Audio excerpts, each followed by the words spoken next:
we continue our discussion on Jeffrey Pfeffer's 7 Rules of Power.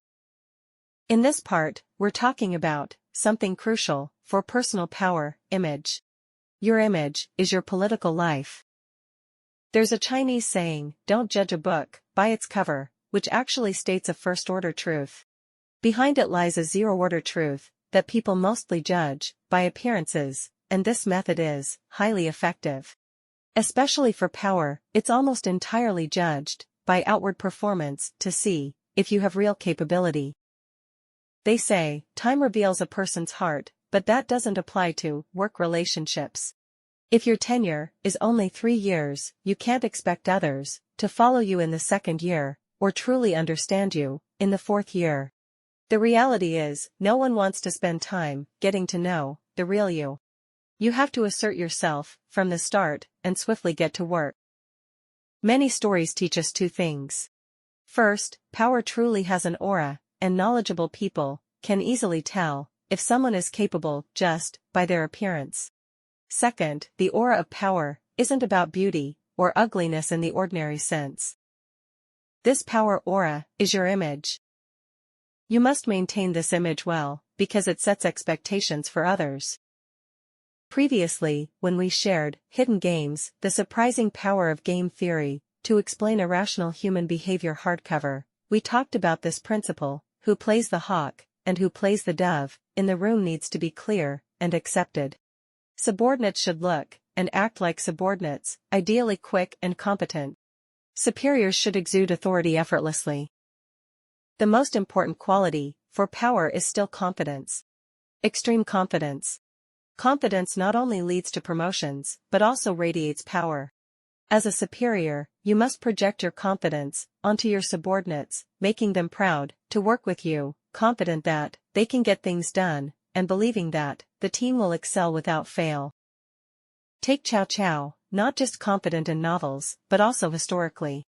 Once, after Cao Cao was defeated by Ma Chao, his army needed to cross a river, with pursuers behind, moving slowly, while arrows filled the sky. Some soldiers in Cao Cao's ranks began to cry. At that moment, Cao Cao laughed and said, "Today, how can we be troubled by petty thieves?" This was a kind of self-deprecation, but incredibly optimistic, very relaxed attitude, like losing a game of ping-pong, no big deal. Brother, if you've reached this level, how can you still be cheerful? There's no objective reason. That's excessive confidence. Excessive confidence is highly contagious. Research shows that excessive confidence boosts your teammates' evaluations of you, just like your actual ability. Someone particularly confident, but not skilled rates as highly with teammates as someone not very confident, but exceptionally skilled. Excessive confidence is a powerful buff and lasts a long time. Research says projecting excessive confidence once still impacts teammates positively 7 weeks later. Most importantly, it's the first impression.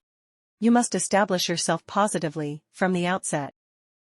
A study took 13 university professors from various disciplines and extracted 3 10-second clips from each of their lectures, without sound, just their image and actions. Students watched these clips and rated them. The results showed that the scores given by students who only saw these 3 short clips were highly correlated with scores given by students who had taken the professor's full semester courses. People don't even need to hear what you're saying. Based on a 30-second first impression, they can judge your capabilities to a considerable extent. Isn't that frightening? And there's something scarier. Another study took CEOs' photos and had 100 college students judge their competence purely based on these photos. The scores these students gave not only highly correlated with more comprehensive leadership assessments, but also had a significant correlation with those companies' profits. You might say, maybe companies with higher profits have better conditions to afford CEOs who look good. It's not necessarily that good-looking CEOs cause higher profits. Regardless, these 2 things are related and likely mutually reinforcing. This is pure judgment, based on appearances, and research proves that judging by appearances is highly accurate. For power, first impressions are that crucial. If you make a poor first impression, forget about, as distance may know a horse's strength, so time reveals a person's heart. They won't even give you a chance to demonstrate them. So, how do you create a confident and positive image? The good news is, you can shape your image through some optional actions, research shows, irrespective of your personality or gender. It's like even if you're introverted and prefer not to be in the spotlight, you can still do a 5-minute stand-up routine once you're on stage. We previously discussed how to display leadership charm, and Pfeffer summarizes some in this book too. In posture, to exude confidence, you need to speak more. Speak louder. Increase your visual dominance ratio, meaning when speaking to others, try to maintain eye contact, but you don't have to look at them when they speak to you. Dare to interrupt. Speak directly with facts, not beating around the bush. Keep an open body posture, use more gestures. Position yourself closer to others. Stay calm, relaxed, not tense. And in terms of what you say specifically, you can learn from American politicians' speeches. Firstly, use simple words, try to use monosyllabic words, avoiding complex long sentences or clauses. Simplicity is powerful. Don't burden your audience with too much cognitive load, keep the logic simple and clear. Moreover, avoid using weaker words, like almost, maybe, etc. Dare to use vivid and emotionally evocative words, like injury, death, issue, etc. The key is to provide a clear conclusion. Avoid ending with questions. And the most important technique is to repeat your conclusion and theme. The more times you repeat, the more others will believe you. If you love reading, you might find these actions too straightforward. Not sophisticated enough? That's right, not being sophisticated is the point. This is about power struggle, not scholarly exchange of ideas. Engaging in these simple actions could be why having high academic qualifications is a demerit in power struggles. And there's something even more direct and blunt.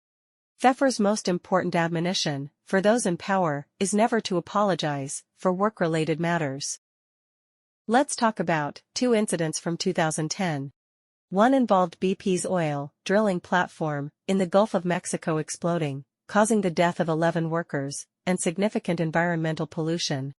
BP's CEO was compelled to testify before the U.S. House of Representatives. The other incident was Goldman Sachs selling a security to a client and then shorting that security. This became a major scandal, and Goldman Sachs CEO had to testify before the Senate. The CEO's behavior during these testimonies directly determined their fates. The biggest difference between them was that one apologized and the other didn't. BP's CEO came across as full of remorse, sitting there hunched, like a guilty child. He expressed intentions to investigate the disaster's causes and compensate for the economic losses. According to Pfeffer, this performance was severely lacking. He failed to defend his company properly. The correct approach would have been to discuss the company's history, how many Americans they employed, the contributions to the U.S. economy, the challenging conditions of drilling in the Gulf of Mexico. Acknowledging the difficulties, but emphasizing the necessity, which could revive the local economy. But this CEO said nothing. He failed to advocate for his company, employees, or his own honor. He essentially pleaded guilty. In contrast, Goldman Sachs CEO was entirely different. Throughout 3 hours of Senate testimony, he never apologized and continually highlighted the company's achievements. He repeatedly told the senators that shorting securities or hedging was their right and responsibility as a securities firm. As a leading firm in the financial services industry, we at Goldman Sachs always prioritize our clients' interests and provide dedicated service. We have the best reputation and employ the most knowledgeable finance professionals, etc. The message he conveyed was that, I'm very satisfied with Goldman's actions, and I don't understand why you're criticizing us. We're not wrong, you are, you seem to lack financial understanding. When asked technical questions, he smiled and answered as if saying, you don't even understand this. Let me explain. As a result, BP CEO was swiftly dismissed, whereas Goldman Sachs CEO worked normally until his retirement in 2018. Apologizing places direct responsibility on yourself. Apologizing affects your self-perception, and undermines your confidence. More importantly, apologizing suggests others were right to mistrust you. From then on, you lose everyone's trust, and your political life ends. Especially for high leaders, never issue a mea culpa. The antonym of apology is anger. Various studies show that expressing anger is perceived as dominance, strength, capability, and intelligence. For example, a survey of software companies found that employees who frequently express anger received more promotion opportunities and higher salaries. Their managers also rated them more highly. The more I discuss Pfeffer's book, the more I feel it's too Machiavellian. Pursuing power might truly distort human nature. You must do some irrational things. Take apologizing, for instance. We've previously discussed elite-level apologies. Apologizing is indeed about regaining others' trust, but first and foremost, it's about refining our own character. How can we not apologize for mistakes? The key difference here is that the former is about scholars or normal people, whereas this is about power struggles. Once you engage in power games, you're no longer a normal person. Remember, most people in this world don't have power. So many people, why should they all listen to you? Using power is almost a magical act. You must fully immerse yourself. As a leader, you must defend your image, as you would protect your life. The essence of this image is trust. We've read Marcus Buckingham and Ashley Goodall's 9 Lies About Work, a Freethinking Leader's Guide to the Real World, before. We know that the most important thing leaders provide to their teams isn't management or strategy, but certainty. In uncertain situations, where people don't know what to do, you stand up and say, "This is the direction we're going." Even if you're unsure yourself, you still have to stand firm. By exuding confidence, you provide certainty, stabilizing the situation immediately. People need a backbone. People need certainty. Why could Clinton apologize to the American public for the Lewinsky scandal? He addressed private life and improper statements to Congress, not errors in his presidential work. The public still recognized his presidential capabilities, so he didn't resign. This line is subtle, but strict. Your image must never collapse. Your persona must never crumble. Once you display a policy mistake, your next order might also be wrong, and you become untrustworthy. You fail to provide certainty, and your magic ceases to work. So, power games aren't fun at all. Sometimes, you just have to grit your teeth and go for it. That's the content of this section. Next, we'll discuss build a personal brand. If you feel there is value in this, please like, subscribe to this channel, and leave your thoughts or suggestions in the comments section. Let's grow together and read more good books.